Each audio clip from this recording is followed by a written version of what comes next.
What up, YouTube? It's two fat guys Pulis, and before we get to our video, we wanted to let you know about our milestone giveaway for 1,000 subscribers. We are giving away an Amazing Spider-Man issue number 4. This is the first appearance of Silk, the original Sin tie-in. I'm sure everybody is familiar with this book. This is a CBCS 9.8. Oh yeah. Yeah, so big boy. This book is much hotter than it was when we first bought it for the show. Yep, that's true. You insist on still giving it away, and I'm very happy to do it. You can tell that he is not. But anyway, we are giving this away when we hit 1,000 subscribers. Kick-ass, key issue, first appearance of Silk, is someone's going to win this book. So go ahead, hit that subscribe button, and let's get to the video, shall we? Hey, Nate. Yes. If you had to guess where the game Chinese checkers was invented, where would you think it was invented? Italy. No, but close. Greece? Nope. I give up. Germany. Germany. Is it Germans? Well, you know how growing up everyone would be like, do you know where pizza's from? And everyone would be like, oh, it's from Italy. Be like, no, actually, China. So I just thought maybe we'd do a reverse of that. Yeah, I mean, you were close. I was surprised. Germany. I mean, you did. Great. So Chinese checkers is a Nazi game. I wouldn't say that. Well, let's see. When was it invented in Germany? We don't have time for this. Let's start the show. We don't have time for this. What up, YouTube? It's two fat guys Pulis, and we've got another new comic book day video for you for the week of what's going on over there? You're strobing. Anyway, we've got another new comic book day video for you for the week of March 1st. That is right. February is over, and we have started a new month. And we're starting it off on a whimper. On a whimper, yeah. That is a good way to put it. Well, I mean, we ended February with like 1,500 books, and we only have like 8 for this one. It's a very small week, but nonetheless, there's some cool books coming out. So let's go ahead. Let's get the game. Let's get the show started, and we're kicking it off with Cosmic Ghost Rider issue number 1 from Stephanie Phillips.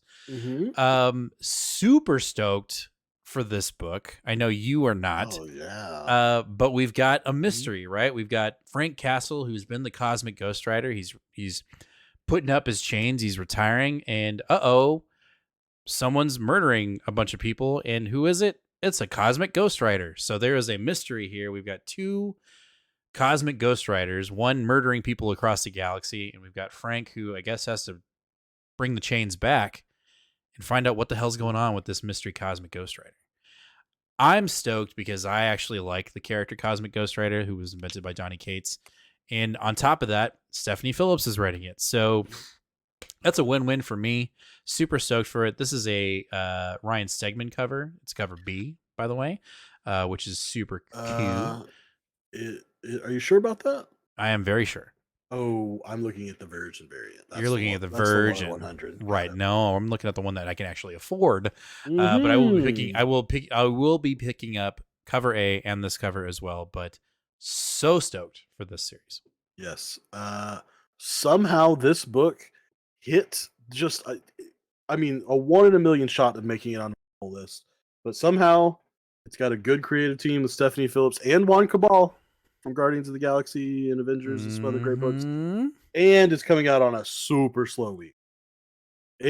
So many things could have kept this off my pull list, but somehow we're going to at least do issue 1. Stars align for Nate, so boy, let's see how it goes. I tell you how much I don't care about Cosmic Ghost. All right, let's move on then.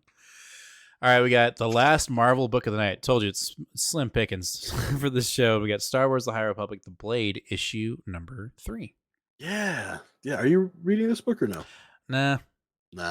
So I've really been enjoying this book as part of the second phase of the High Republic.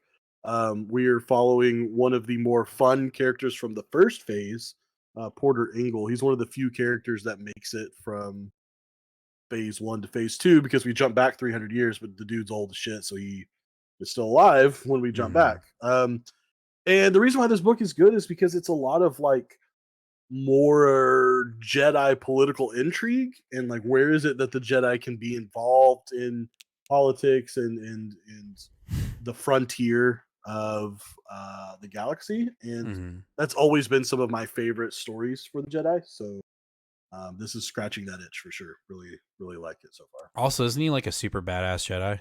He is. He is. He is known as the soup guy in Phase One, which is really funny because uh, everyone's just like, "Oh, he's the peaceful old man that just makes really good soup," and but it turns out that he's got like this hidden past that no one knows about being one of the best lightsaber Jedi in the history of all Jedi. Interesting. Yes. Interesting. All right. Okay. Mm, All right. fun. Let's jump over. Oh shit. Oh, We have one more Marvel book. I completely forgot about that. oh, you could have just forgotten. No, no. It's X Force issue number 38 with Benjamin Percy. We are tying up loose ends so we can get to the fall of X, it would appear. And the man with the peacock tattoo has gotten a hold of our mutants. And if this cover suggests anything, we're going to get some Frankenstein shit going on in this book, which we kind of already had at the beginning of X Force, 3 years ago. So it looks like we're, playing an oldie but a goodie. We'll see how that goes. I'm sticking with the book, but I think it's coming to its end for me personally. I think after this arc ends, and if the inevitable happens, which is Deadpool is no longer on the team, I'll probably be dropping this book. But as long as Deadpool is involved and we get very little Wolverine in X Force, I'll be reading X Force. I will. Yes. We'll see. But I think I think Deadpool is slated to be on the team for a little bit longer, at least into May. I know that. So Okay. I should be around for a little bit. But I do like the cover. I will say this is probably by far my outside of that Ryan Stegman Cosmic Ghost Rider, this is my favorite cover of the week for sure. Just it's pretty gruesome. Nice. Hey, I'm interrupting the video. Do you know why? Because I have something very, very important to tell you. I know you know about our sub giveaway goal of 1,000 subscribers when we give away this. I know you know about this one because we talk about it all the time. But let's talk about when we hit 850 subscribers and what we're giving away then. When we finally hit 850 subscribers, we're giving away this. A CBCS rated 9.8 retail incentive Green Lantern #1 with Jon Stewart on the cover. That's right, at 850 subscribers. We're giving this bad boy away. So make sure to smash that subscribe button, ring that bell, and give us a like, and let's get back to the video. All right, let's jump over to DC with Superman Action Comics issue 1052, part of the Dawn of DC launch. Things got pretty wicked crazy in 1051.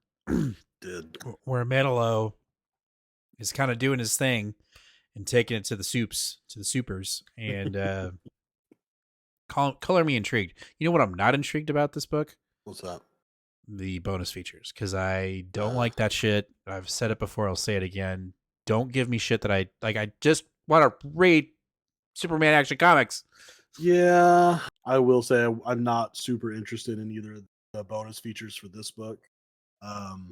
However, the main story, the Philip Kennedy Johnson story, I'm very intrigued with. I like that the entire family is involved here, and I'm very interested in this Metallo reimagining, and re-involvement in the Superman story. So let's see if Philip Kennedy Johnson can continue to do what he's been doing. Yeah, and he's definitely taken it into a different direction, which I'm super excited for. So, Superman family involved, I'm here for it.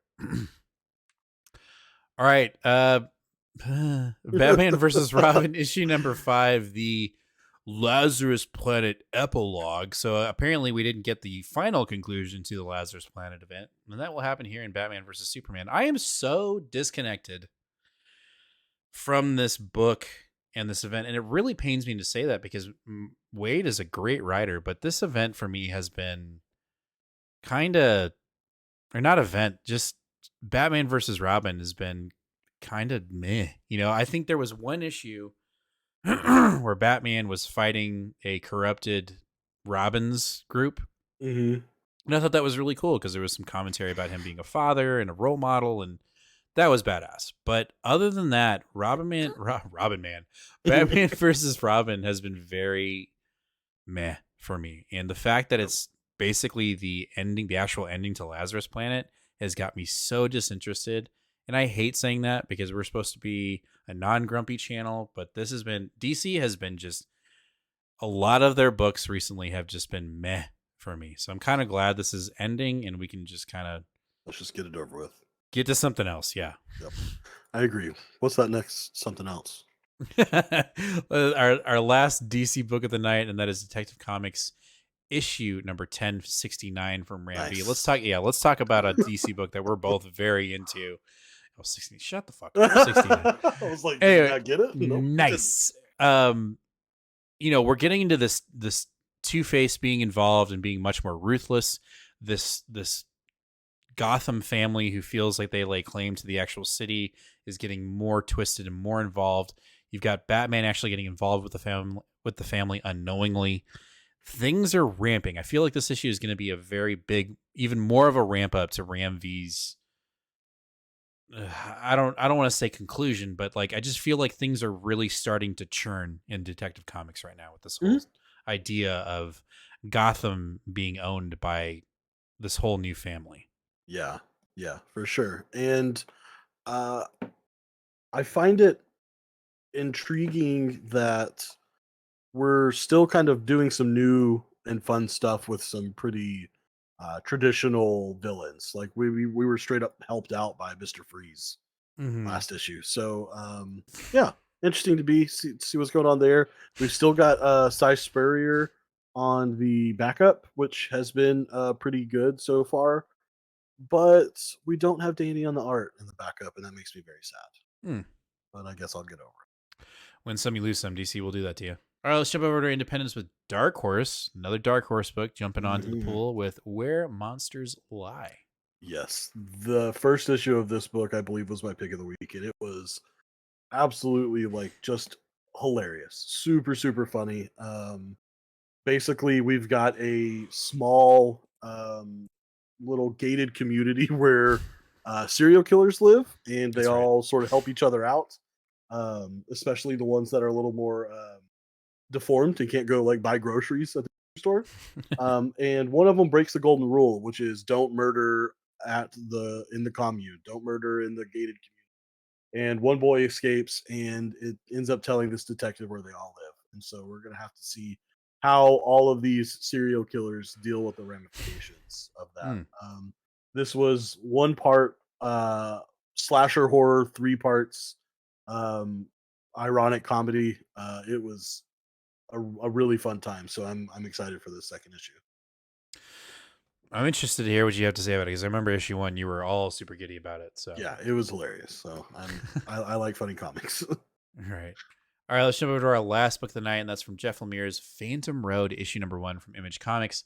I've heard a lot of things about this book. I know Comic Joe up in Canada, or Joe's Comics, I think it is. Yeah. Who he'll jump on ever so often whenever something big's coming out or some keys are coming out, and he could not recommend this book any more than he did because it's Jeff Lemire.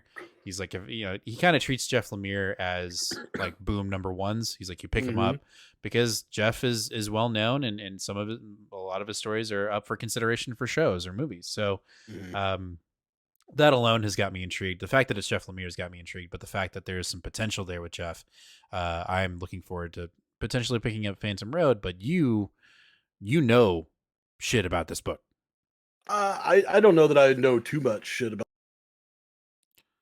for the same way Joe probably jumped on. I saw the Jeff Lemire and you just pay attention. But what really, really got me was whenever I was looking at League of Comic Geeks, and this quick little snippet of describing the book says it's grindhouse horror meeting high concept supernatural fantasy. And those are just 2 of my favorite things. So smash together grindhouse horror, high concept supernatural fantasy. That's right up my alley. Plus, this is a re-team up of Jeff Lemire with Gabriel Walta. They did the TKO Sentient series, which I heard a lot of good stuff about. So this is a team that has worked together before. Yeah, this just seems right up my alley. Jeff Lemire does weird, quirky horror in a way that I really enjoy. So yeah, I had to pick it up. Yeah, TKO is one of those publishers that I feel like we should jump more on, but they release like all their shit all at once, either in a big trade or you can get like individual floppies in a box set. So if you're ever looking for something new, check out TKO. It's pretty dope. All right, well, that's going to do it for this week's new Comic Book Day video for the week of March 1st. Like I said, it's a small one, but there's some cool ones and there's some gems in there that we're going to check out. So make sure to join us live this Sunday, 8 o'clock Central Standard Time, where we will review all of these books and more. We'll answer any questions that you guys ask us in chat here live on YouTube. So make sure, if you're not already, hit that subscribe button, ring that bell, and give us a like.